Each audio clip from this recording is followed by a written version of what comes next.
Bezrat Hashem, Parashat Vayeshev. Alors on va parler Bezrat Hashem plus tard, on va parler un peu des lois de Hanouka. C'est ça qu'on a dit. Et d'abord, on va commencer un peu avec la parasha.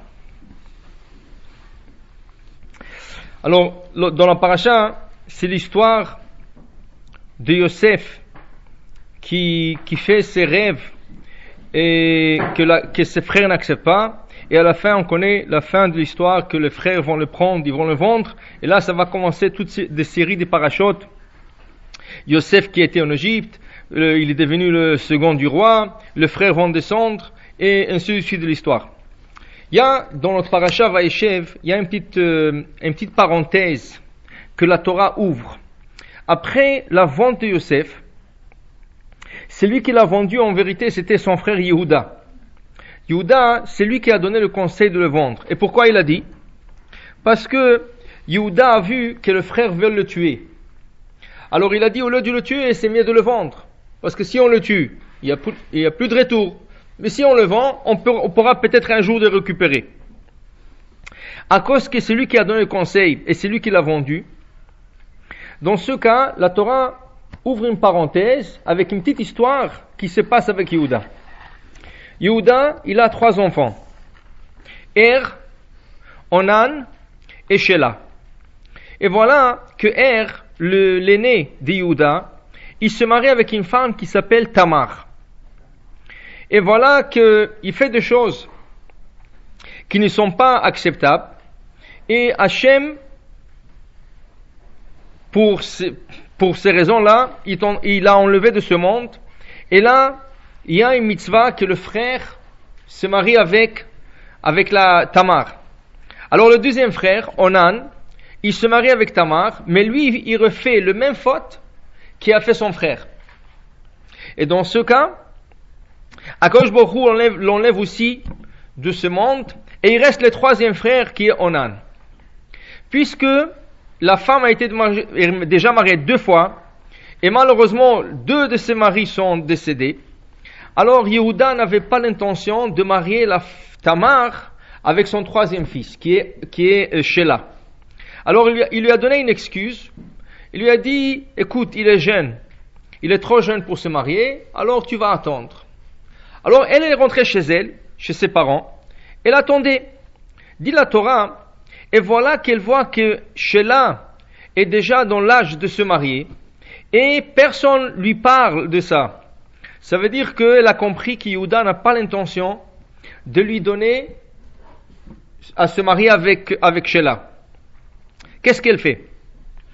Elle se dit qu'absolument, elle ne quittera pas cette maison sans avoir des enfants de cette famille. Pourquoi? Parce que c'est la famille des patriarches, c'est la famille de Yaakov. Yehuda, c'est un des tribus. Alors elle se déguise. Elle enlève ses robes de deuil, elle se déguise, elle s'assoit sur une intersection de chemin. Et voilà, un jour, Yehuda, qui entre-temps a perdu sa femme, il a perdu sa femme, Yehuda monte voir ses troupeaux. Et en route, il arrive sur cette intersection. Il y a Tamar juste à côté, mais lui, c'est sûr qu'il n'a pas l'intention de la regarder ou faire quoi que ce soit. Mais Rashi nous dit qu'il a été forcé par un ange de la regarder. C'est-à-dire un ange, comme si un ange l'a forcé d'aller vers la femme. Donc, une fois qu'il arrive vers la femme, il lui dit, écoute, est-ce que je pourrais te prendre? Elle lui dit, oui, qu'est-ce que tu me donnes, qu'est-ce que tu me donneras? Elle dit, mais je n'ai pas pensé d'être en route et dans cette situation, je n'ai rien. Il dit, bon, mais qu'est-ce que tu vas me donner plus tard? Elle dit, je vais t'envoyer une brebis du troupeau. Alors il lui dit, donne-moi un gage. Quelque chose, en entendant. Alors il lui donne son bâton, il lui donne sa bague, et il lui donne sa cape. Il dit, voilà, tu gardes ces 3 objets comme gage, et quand moi je envoyerai la brebis, tu me retourneras mes objets. Il dit, pas de problème. Et voilà qu'ils sont ensemble, et qu'est-ce qui arrive? Elle tombe enceinte tout de suite, chacun va de son côté. Yehuda, il garde sa promesse, il envoie une brebis vers la femme, mais quand le messager arrive dans la ville, là où il a trouvé la femme, et il demande après elle, personne ne connaît cette femme. Ça veut dire que cette femme n'a jamais existé dans cette ville. Alors là, Yehuda lui dit, retourne, parce que le plus que tu vas chercher, le plus le gens vont savoir, c'est mauvais pour nous. Dans ce cas, il décide de garder la brebis.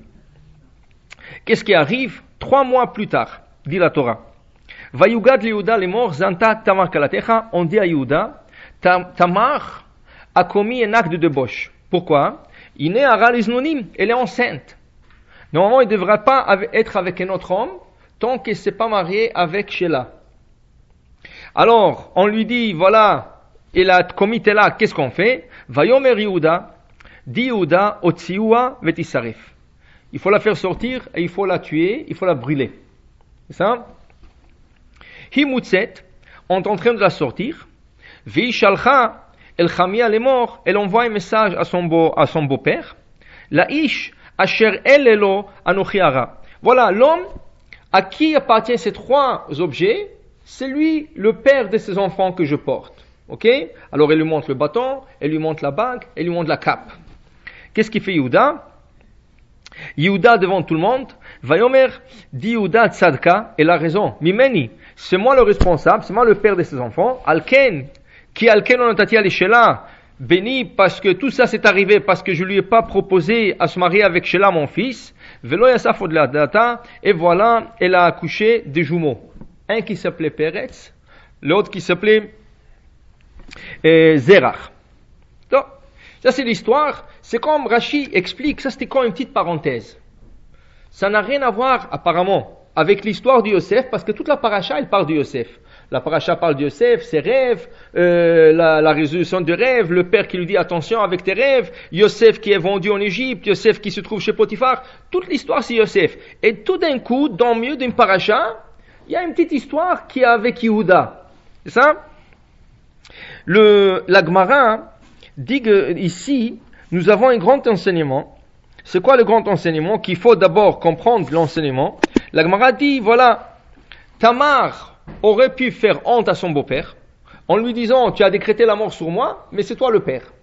Et là, il aurait honte en public. Elle a préféré de garder ça en secret, de parler à son beau-père, ça veut dire sur langage de signe, en lui disant, écoute, voilà, ça c'est les 3 objets à qui ils appartiennent.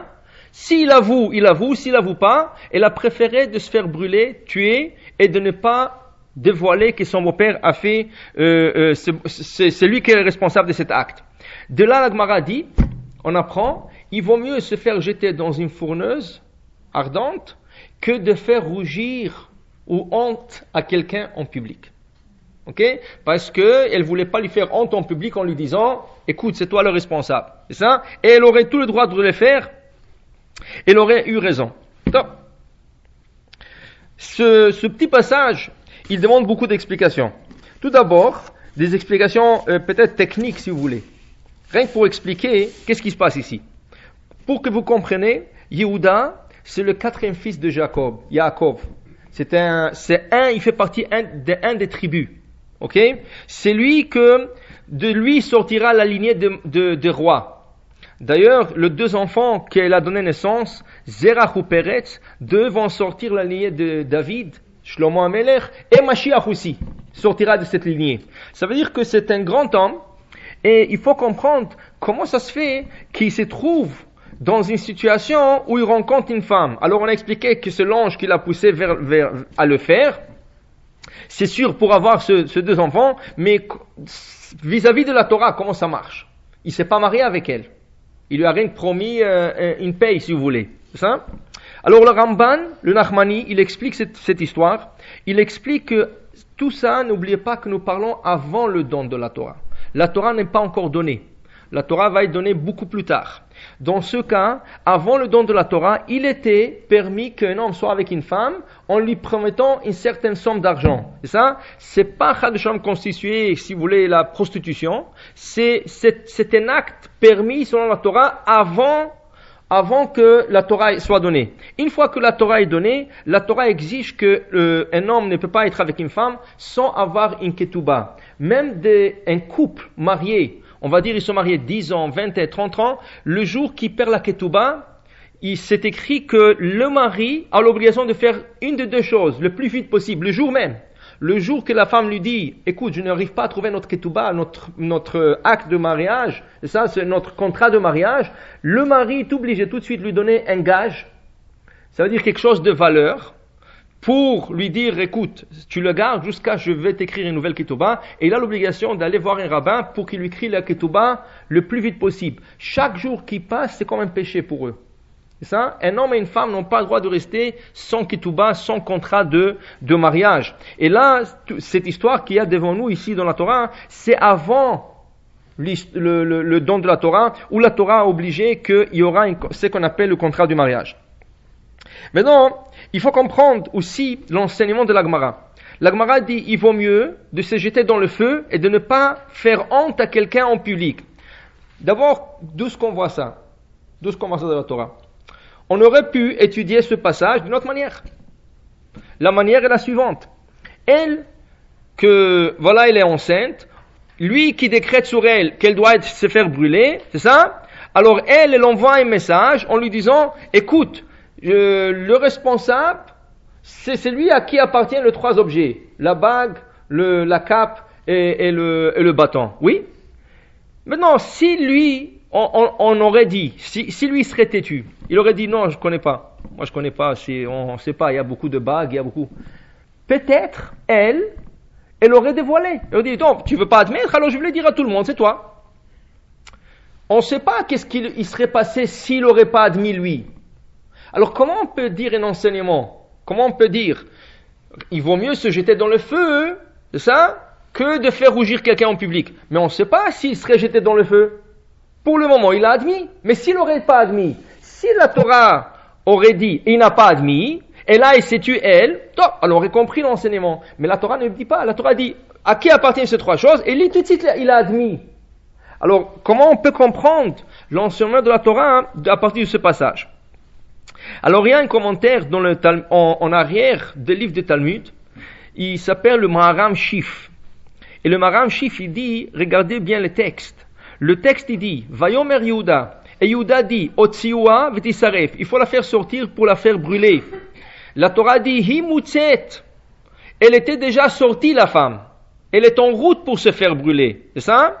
Vehi shalcha el chami alemor. Et elle envoie en cachette un message à son beau-père en lui disant, le ish asher el elo anochi hara.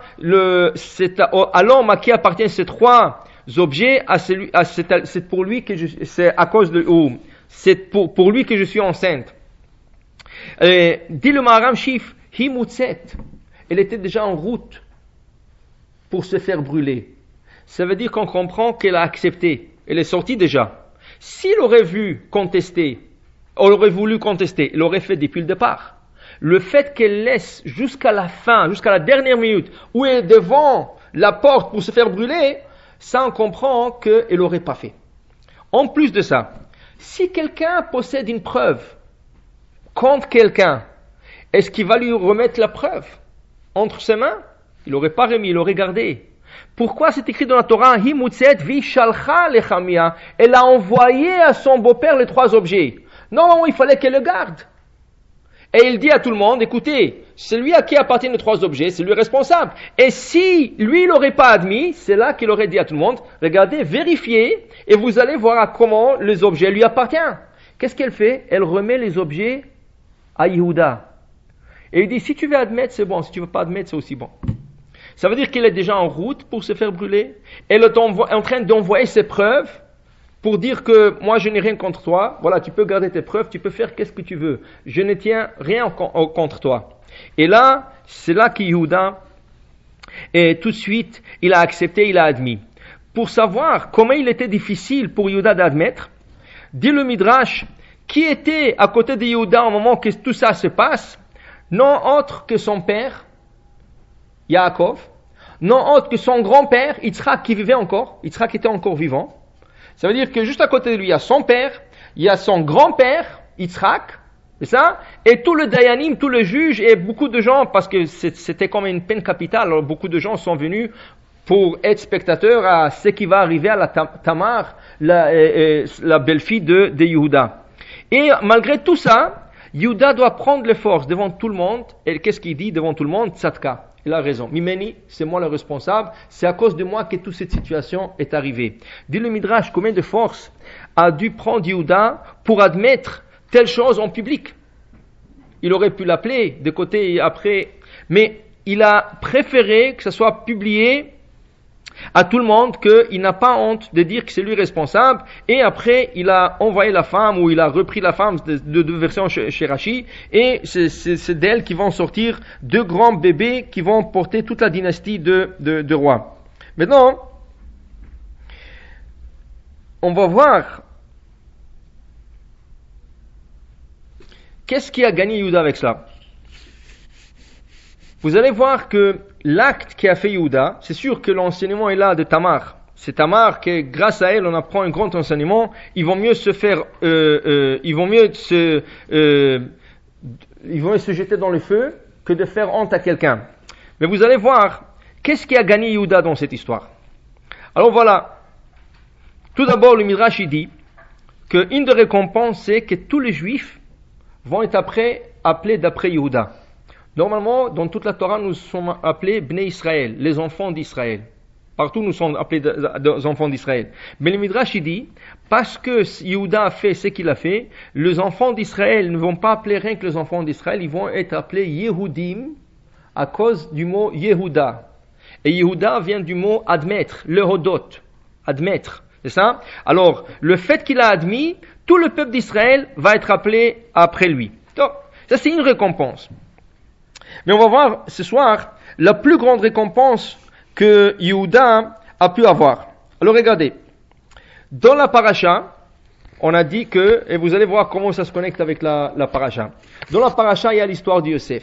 Yosef est vendu aux commerçants. Les commerçants vont lui faire descendre en Égypte. Il va être vendu à Potiphar. Et il va rester là-bas 1 an chez la maison de Potiphar. De là, il va passer en prison.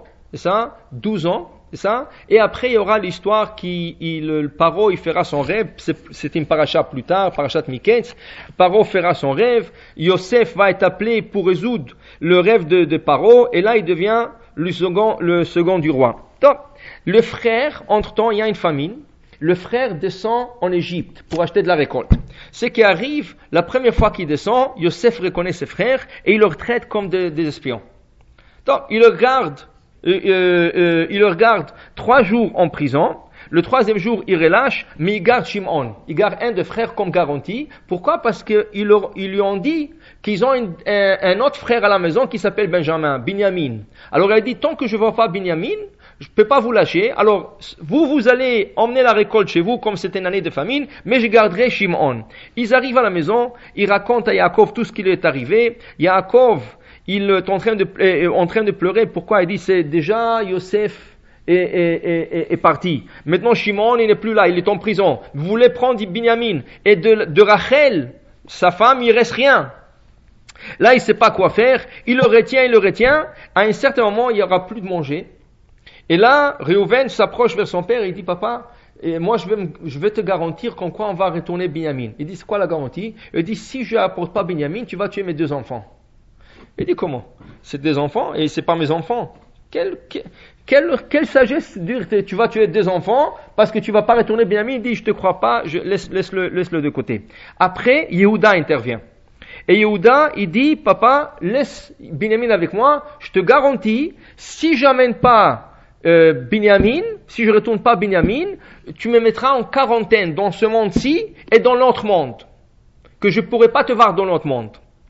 Donc, la vérité, la situation a fait qu'il n'y avait pas beaucoup de choix, et comme Yehuda était un homme très fort, alors Yaakov lui fait confiance, il prépare tout un cadeau pour le roi, pour le gouverneur qui est Yosef, et il envoie Binyamin avec le frère. On va voir l'histoire, c'est pas l'histoire de sa paracha cette semaine, on va voir l'histoire qu'à la fin, tout le monde retourne.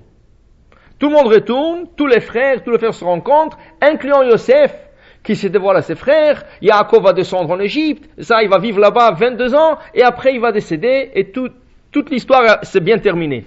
Donc, maintenant, vous savez que les 12 tribus, ils sont tous décédés en Égypte. C'est ça, Réhouven, Shimon, Lévi, Yehuda, ils sont tous décédés en Égypte. Le père aussi, Yaakov, décédé en Égypte, mais le père est remonté en Israël pour être entré en Israël. Les 12 tribus n'avaient pas la chance d'être entrés en Israël. Qu'est-ce qui arrive? Ils font jurer à leurs enfants que le jour qu'ils pourront sortir de l'Égypte, ils doivent les emmener les ossements de tribus pour les enterrer en Israël. Ça va être fait, ça va être Moshe Rabbeinu qui va délivrer le peuple d'Israël. Et il va sortir le cercueil de Yosef, il va sortir le cercueil des 12 tribus, ils vont tous monter. Ça, ils vont sortir dans le désert, 40 ans dans le désert, et à la fin, Moshe Rabbeinu va quitter le peuple, ça veut dire il quitte ce monde, et le peuple rentre en Israël. Juste avant de nous quitter, Moshe Rabbeinu nous donne la dernière paracha, qui est la paracha de Vezot HaBeracha, et voici la bénédiction qui bénit Moshe Rabbeinu, tous les enfants d'Israël, à chaque tribu, selon la bracha qu'ils méritent. Et il commence à bénir un par un. Alors on arrive à la bénédiction de Yehuda, à la tribu de Yehuda. Et voilà que Moshe Rabbeinu dit, Hashem, Shema Hashem kol Yehuda. Hashem écoute la voix de Yehuda. Ve'elamot evienu. Emmène-le chez son peuple. Yadav Ravlo, donne-lui la force dans ses mains. Ve'ezer mitzarav tiye, et tu seras à son secours, à son aide de ses ennemis. Dit Rashi, quelle est cette bénédiction? Dit Rashi, le fait que Yehuda, Rashi revient tout à fait en arrière.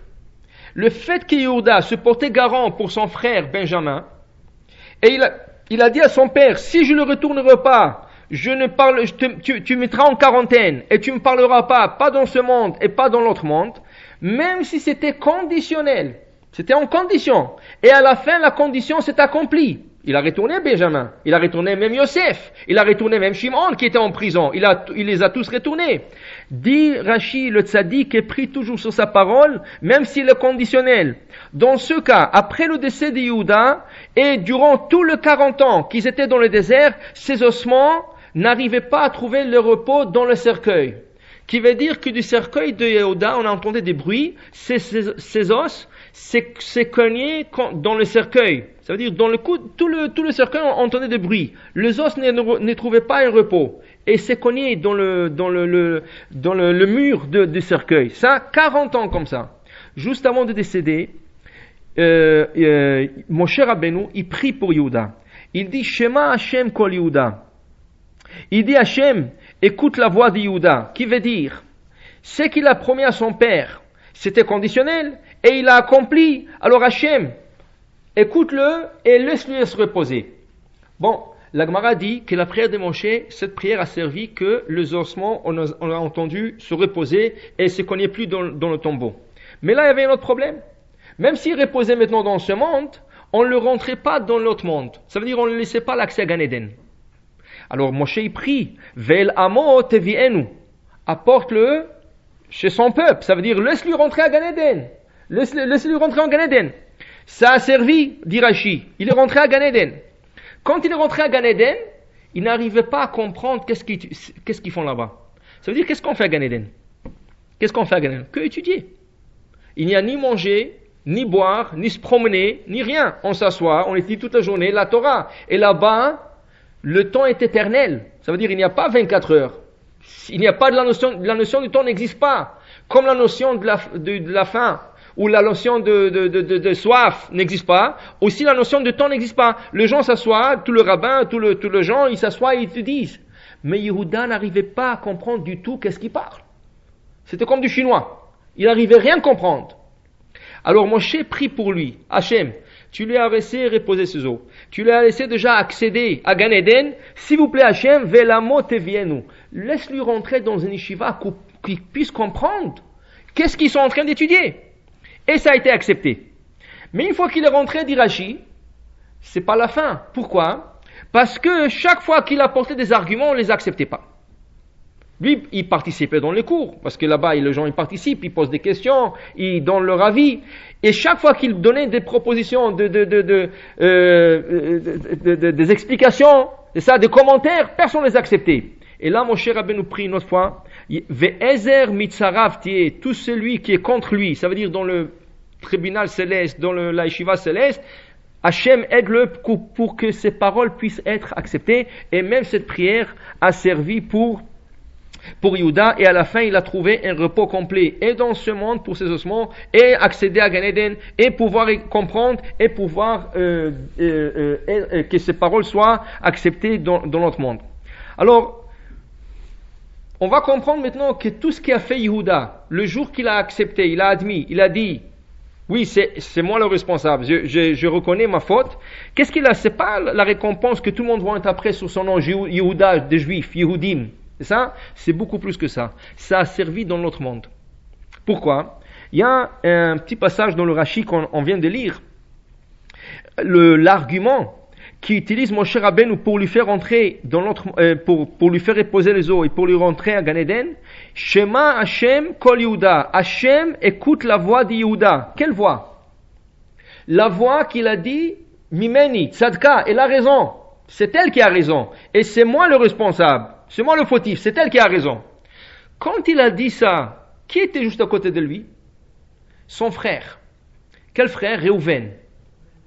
Et Réhouven, quand il entend son frère, il est plus petit que lui. Yehuda, il est le quatrième fils. Réhouven, c'est l'aîné. Quand il entend Yehuda dire, c'est moi le fautif, elle a raison, qu'est-ce qu'il fait Réhouven? Il fait tout de suite tchouva. Il se repentit. Sur quoi il se repentit? Réhouven aussi a fait une faute, mais il n'a jamais pensé qu'il faut admettre la faute. Quelle faute? Après le décès de Rachel, Imenu, dans la paracha précédente, Yaakov Avinu a essayé d'avoir un 13e enfant. Il avait 12, il avait Benjamin qui est né à la fin, Rachel décède dans l'accouchement, et là Yaakov dit, il vaut mieux que j'ai un 13e enfant. Pourquoi? Il a été promis, Yaakov, s'il a 12 enfants tzadikim, il ira directement Gan Eden. Alors il a dit, peut-être quelque chose va arriver à un des enfants, il vaut mieux avoir 13 comme sécurité. Ça? Alors il voulait avoir le 13e. Avec qui il voulait l'avoir? Il voulait l'avoir avec une des servantes. Et la servante, quelle servante? La servante de l'autre sœur. Ça? Maintenant, qu'est-ce qui arrive? Réhouven, il se dit, mais attends, dans le vivant de Rachel et Léa ne s'accordaient pas. Maintenant que Rachel est décédée, à qui il doit s'approcher davantage? À Léa, c'est ma mère, qui est la mère de Réhouven. Pourquoi il va aller chercher la servante plutôt que sa mère? Qu'est-ce qu'il fait Réhouven? Le soir, quand Yaakov rentre dans sa tente, il fait exprès de passer et de faire du bruit et empêcher Yaakov d'avoir le 13e enfant. Et depuis, Yaakov n'a pas eu le 13e enfant. Bon, Réhouven n'a jamais admis la faute. Réhouven ne s'est jamais excusé auprès de son père. Papa, je m'excuse. Et son père, il sait que c'est lui. Son père, d'ailleurs, dans la dernière paracha de livre de Bereshit, dans Parashat Vayechi, il dit à chacun, il lui donne sa bénédiction, et à Réhouven, quelle bénédiction il lui dit? Réhouven, tu cours comme de l'eau.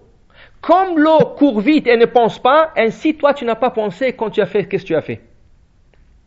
À la fin, qu'est-ce qui arrive?